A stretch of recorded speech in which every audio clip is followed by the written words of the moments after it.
will grow as this journey unfolds. ABJ vlogs where the world meets your dreams. Scholarships and travels, nothing's out of reach. It seems everyday adventures from sunrise to night. Join me on this journey, let's soar to new heights. Dream big, work hard, and never let go. With every upload, we'll let our stories flow. Hey, hello and welcome to BJ Vlogs. Thank you for always being a part of this wonderful family. Thank you for holding us down, up until this time. Please, if today is your first time, don't forget to subscribe. Don't forget to share. Yes, I'm telling you that I'm still looking at how to make this portal or this channel very attractive for everybody to enjoy. So please continue to guide me. I think people come into my DM and say, BJ, you can add this. So I just had to create a soundtrack and then add it so you can get the vibe and all of that. So thank you, all of you. If today is your first time, don't forget to like, subscribe, share, comment, and let's get people going. It is still the application season, and we are going to do this until the application season ends. And then we now change to the lifestyle content of how students live in China. So until then, please enjoy, share, comment, and like. So in today's video, I'm just going to explain a particular university, Xiamen University. Yes, it's called Xiamen University, and by far it's one of the good universities also that I've seen in China. And I have a lot of people, I have a lot of friends, and so I have a lot of people who have graduated also in this university, both masters and PhD. I don't know any bachelors in this university. Me, I tell you the truth. So for masters and bachelors, I can confidently tell you what it is about this university. And so stay glued to us, and then let me change my screen so I decrease, and then the content of the content actually the content of the content. Let's get going. All right, so I'm actually going to talk to us all about Xiamen University. Now when you open the portal, when you open their portal, I'm still trying to find a very good let me see, maybe this one. I just want a good screen that would show us everything. I want the other one to be big. Please forgive me, because I'm still trying to get my way around this. Let me see. Maybe this one will help. Okay, let's see. Maybe I think this one looks better. All right. So let's get into this. Now, when you open the scholarship, I'll put the link in the description box so you can, or the comment side, so you can actually know what this university is all about. Now, when you open their website, they have several scholarships, but for the purpose of this video, I'm going to explain 3 scholarships to you so you can benefit from them from that point. So we have the Chinese government scholarship, and that is what I've been preaching over the time. And then this particular scholarship, the Xiamen University scholarship, and then we have the Fujian provincial scholarship. These scholarships actually have a lot of people that can apply. It's open to everybody, and it's not country specific. So that is why I'm explaining these 3. Now let's go directly into the Chinese government scholarship. Now when you click on the Chinese government scholarship on your right side and you get here, they have the Chinese government scholarship for the type A, type B, type C, but we are looking at type B because it means you're applying to the university directly. And so when you come to the website, that is how it's going to look like. And just have a look at this. A lot of people have actually checked this university. A lot of people have actually checked this university. See, 54,420 people. What?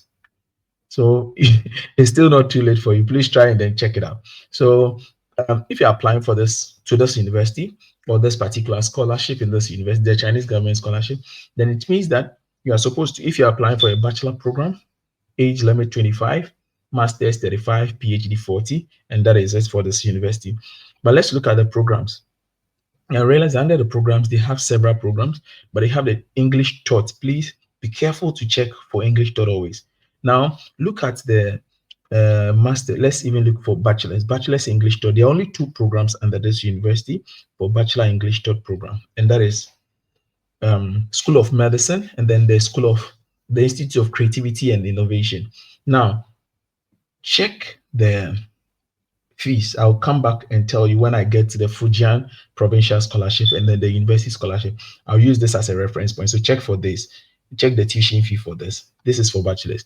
Now let's look for masters. So many programs: accounting, finance, civil and commercial law, international law, fiscal and tax law, marine affair, analytical chemistry, biochemistry, chemical, biology, environmental science, statistics, biology, finance, quantitative economics.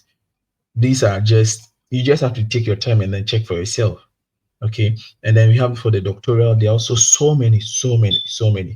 Just randomly, we have statistics, accounting, finance, intellectual property law, zoology, hydrology, hydrobiology, environmental engineering, environmental science, law of the sea, international law, electronic science and technology.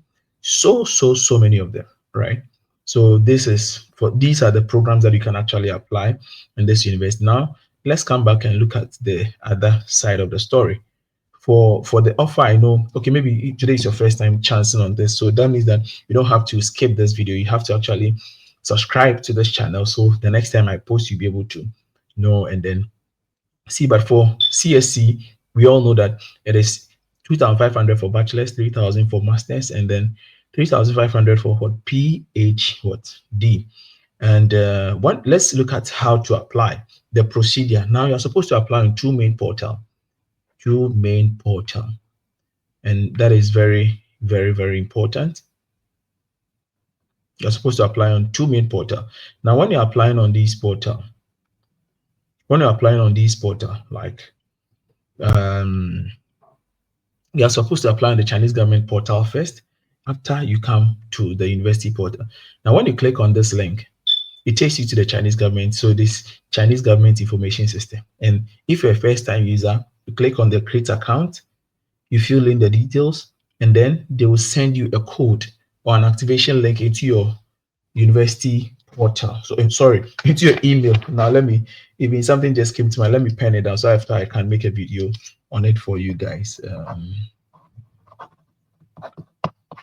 Okay, so you're actually supposed to go into the email back and then activate that link. Now you can come back to this portal and then continue the application procedure. And after you are done with this particular portal, don't forget that when you enter the system, they will ask you a particular type you're applying. You're applying for type B, and then the code is what?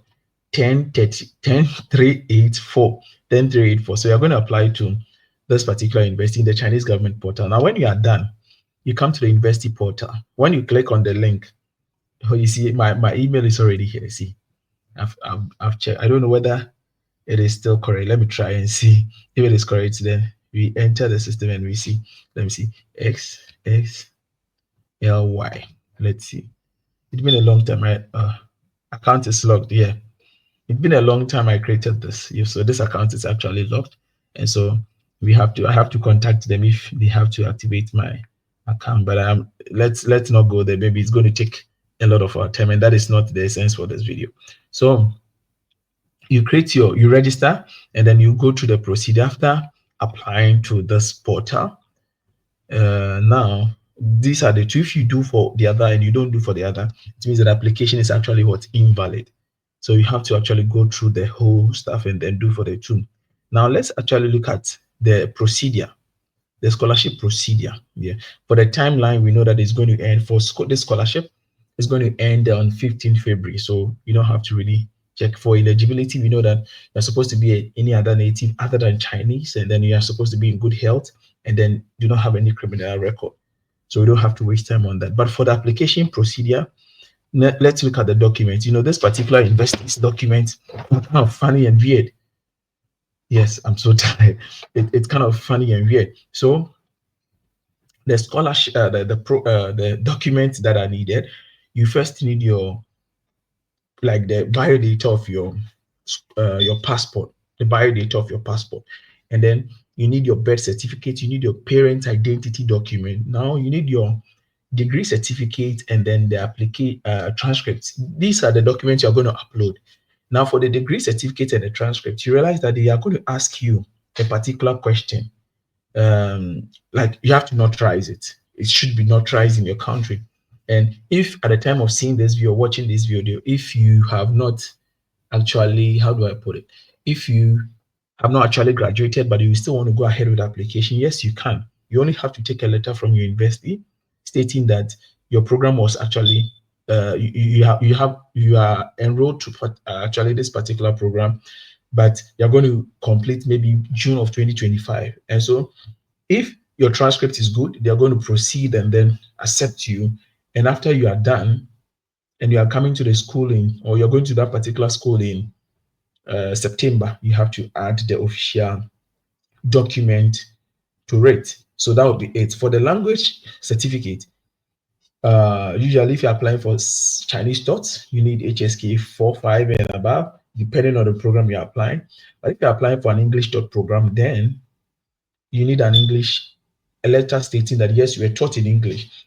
If good for you, have Duolingo and then the IELTS and the TOEFL. I think it is also the best. But if you are from an English speaking country, your courses were taught in English, then you are exempted, and then you can only ask for a letter stating that yes, you were taught in English, and so you'll be exempted from it.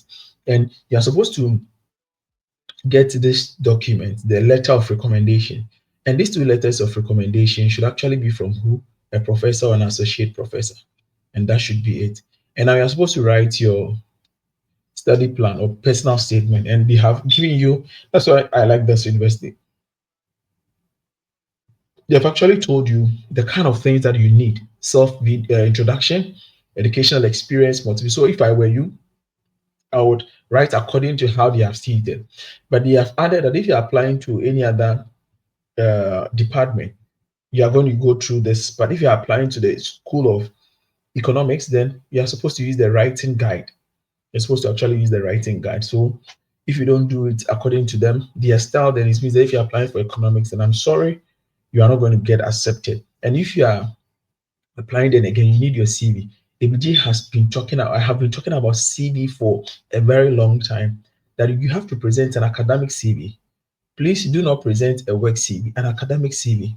And people ask me, what is an academic CV? Yes, you can get samples online.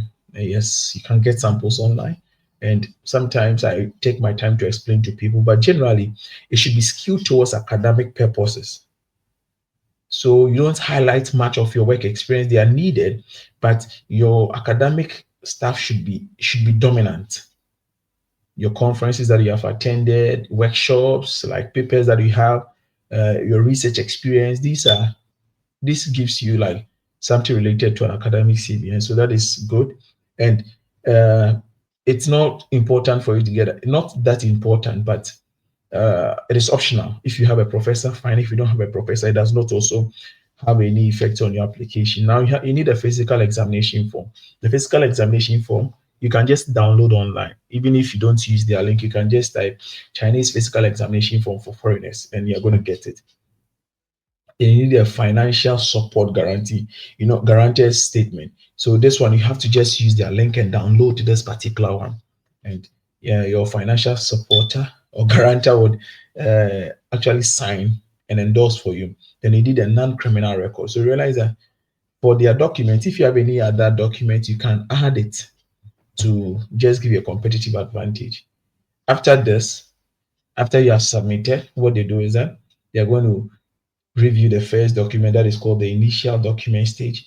When you pass the initial document stage, it's taken to the department, and the department professors would sit down to review your document academically. So the first stage usually is not an academic review. It's just that you meet the requirements and then you have gone through. But the second stage, your documents are taken for them to actually check. Your documents are actually taken so that they can check your document. Now, when they check the document and then when they check the document and then you qualify, when they check the document and then you qualify, they will invite you for an interview, and then after the interview, that will be it. So I think basically this should give you a rough idea of how to apply to this particular university. But now let me come back to the scholarship I left out. The two other scholarship. So let's look at the Xiamen University scholarship. And I think this scholarship is very, very good. For the programs, they are the same. The eligibility is the same, but the scholarship offer is different. So check for bachelors. So bachelors is tuition fee only. Tuition fee only. So if you are given the scholarship, it means that they're going to give you tuition fee only. So for bachelors, I think when we check, there are two programs there: medical school and then the creativity and innovation or something. That one was 90,000. So yeah, it's going to be waived off. And then if it is for you pay for your accommodation, your medical insurance, and you feed yourself. But for master's program, they have two sides. They have the first class and second class. If you get a first class, you realize that it is tuition fee and living allowance, and no medical insurance, no accommodation. But for the tuition fee, you realize that if your tuition fee is like 30, it's going to be waived off. So I think it is better. But if you get for the type B or the second class, it is only tuition fee, no monthly stipend. And the same thing happens for the doctoral program. But now let's look at the other one that the Fujian provincial. So this particular provincial scholarship, let's see. Yeah, the Fujian, the same program, the same eligibility, but different offer. Now, see the offer here. So with the offer, it says that for bachelors, they are going to give you 30,000 yuan. So imagine when we check the fees for the medical suite was 38,000 renminbi. So now 38,000 renminbi, and then they give you 30,000. That means that fees is gone, but you still need to top up 8,000. 8,000 yuan. And now, after you pay for your accommodation, you pay for your medical insurance. So, usually, I always mention a bachelor scholarship is one of the difficult scholarships you can ever think of. Maybe people don't really think that is true, but to get like 100% scholarship stipend and everything for bachelors is really difficult. But for masters, 40,000, and even masters for this particular provincial scholarship, you still need to top up because 40,000, for instance, if your application admission is your fees is 38,000, still you need you will pay and then it will be left with 2,000. 2,000 cannot rent an accommodation for an entire year in China. And so you need to top up. Maybe master PhD might have the benefit of the doubt. Maybe can use the 50,000 to pay for an academic year tuition and then pay for their accommodation. It's stated here that the scholarship duration is 1 year. Yes, it is 1 year, but after every year they make the review and then people who qualify will be given. People ask me, BJ, what if I come in and I don't get accepted for the second year? How am I going to fend for myself? I always tell them to do the right thing. By doing the right thing, it means that going to class, contributing in class, discussions, assignments, do the needful, and then your scholarship will be retained. You see, assessment in China is not only based on academics. There are so many practical things that form part of your assessment. And once you do all these things, you're on your way of winning the scholarship for the second year. And so do not worry at all. Based on this, I think I've explained the very important things that you need to know about this particular university and how helpful they are if you want to apply. So I would want to leave this video here. If you have comment, please put them in the comment section. Let's get going. Come into my DM. Let's chat and then let's know how to get things done. Until then, I'll see you. Enjoy a bit of my music and then I would take my leave.